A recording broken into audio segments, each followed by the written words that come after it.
হাড় ক্ষয় বলতে আমরা কি বুঝি?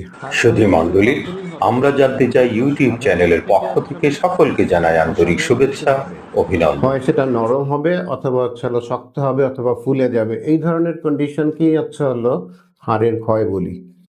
আমাদের পরবর্তী অনুষ্ঠান হাড়ের ক্ষয় রোধে প্রতিকার ও প্রতিরোধ ব্যবস্থা গুরুত্বপূর্ণ আলোচনা করবেন ডাক্তার আহসানুল কবির মামুন, পরামর্শক চিকিৎসক। অস্টিওপোরোসিস যদি প্রতিরোধ করতেই হয় তাহলে প্রথম থেকেই আমাদের প্ল্যান করতে হবে, একটা ডায়েটারি প্ল্যান থাকবে। সেক্ষেত্রে বাচ্চাদেরকে ছোটবেলা থেকেই তাদের ডায়েটের ভিতরে গুঁড়া মাছ, শাকসবজি, বিভিন্ন রঙিন শাকসবজি, পাশাপাশি যদি তার ডেফিসিয়েন্সি থাকে সেক্ষেত্রে vitamin D supplement, calcium supplement, এগুলো দিয়ে হার্ট প্রতিরোধ করা যায়। প্রচারিত হবে 12 জুলাই 2024 শুক্রবার। আমরা জানতে চাই ইউটিউব চ্যানেলের সাথেই থাকুন।